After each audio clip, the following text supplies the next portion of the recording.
I'm here knocking out some videos that really deserve to be created because some of the subjects are really important and can sneak up behind you and catch you, and you have no clue what's going on.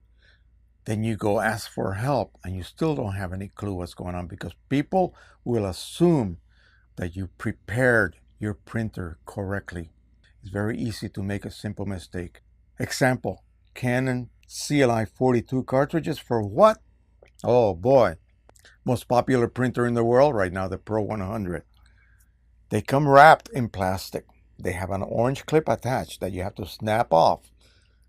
You remove the plastic first, of course, and what people tend to forget sometimes, and it will cause a huge problem, is to remove, actually it's located on this side, this end, to remove the tape tab.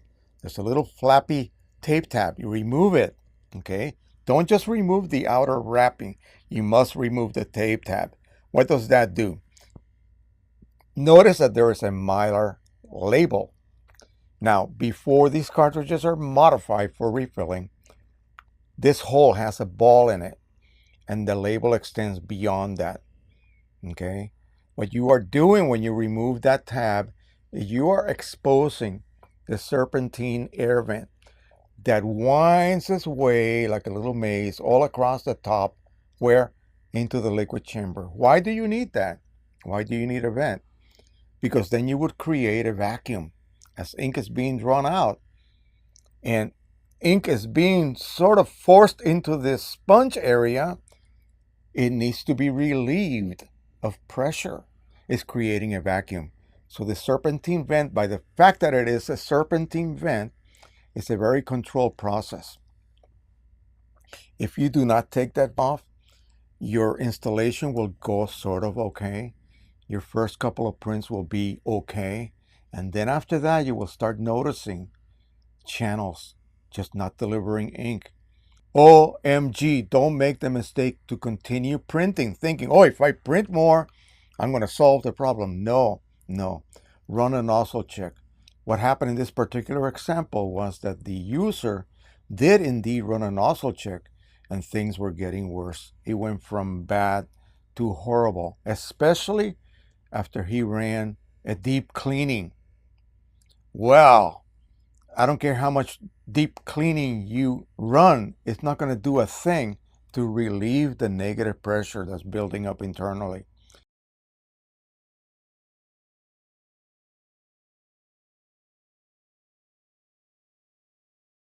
So everybody was like, oh, do this, do that, do this, do that. I said, that nozzle check is getting worse.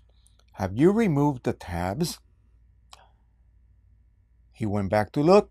Sure as can be, the tabs were still attached. I don't know whether he had to remove them all or make sure that some of the areas had been blocked because he did not fully remove it. I don't know the details. But the fact was that he was preventing the vent from doing its job, and that is to allow air to migrate its way into the liquid chamber as ink is being delivered to the sponge side. Once he did that, everything was fine. So please, folks, when you get your printer, I know you're all excited about receiving this amazing machine, especially if you're getting a huge rebate to compensate for the inks you may have to buy later. But yeah, be very careful. Make sure that you remove that vent as part of the setup. Remove the outer wrapping. Basically, it's like a shrink wrap seal bag. Remove it, and then remove the tab. Remove the orange clip. You snap it off by turning it either this way or that way, and insert the cartridge into the print head. Make sure, even after you remove it, make sure that you have actually removed enough of the tape tab to allow air to freely enter through that little maze, and that will allow you to print perfect results right off the bat. Again, second recommendation, folks, and this is specifically for Canon printers. If you notice from good all of a sudden to bad, and you're using the same settings you were using, even if your settings were slightly wrong, if you're printing and it looks sort of okay, and then all of a sudden really, really bad, check that. That's the first thing you check. Do not print anymore. Printing under those conditions where you are not feeding ink to the 8 channels of the Pro-1000 means you're going to end up overheating those channels and damaging them permanently.